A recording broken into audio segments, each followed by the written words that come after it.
Be sure to read and follow the safety guidelines to protect your computer from potential damage and ensure your personal safety. For more information about safety guidelines, see the owner's manual at dell.com/support. Before you begin, turn off the computer and disconnect all the attached peripherals. To remove the memory module, loosen the 8 screws securing the base cover. Pry the cover away from the recess points near the hinges. Lift it off the system. Find and unplug the battery cable. Identify the memory module. Pry the retention clip securing the memory module until the memory module pops up. Remove the memory module from the slot. To reinstall the memory module, slide the memory module firmly into the slot at an angle. Press the memory module down until the clips secure it.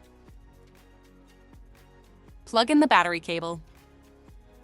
Align and place the base cover on the computer. Tighten the 8 captive screws to secure the base cover. For more information about your Dell system, visit dell.com/support.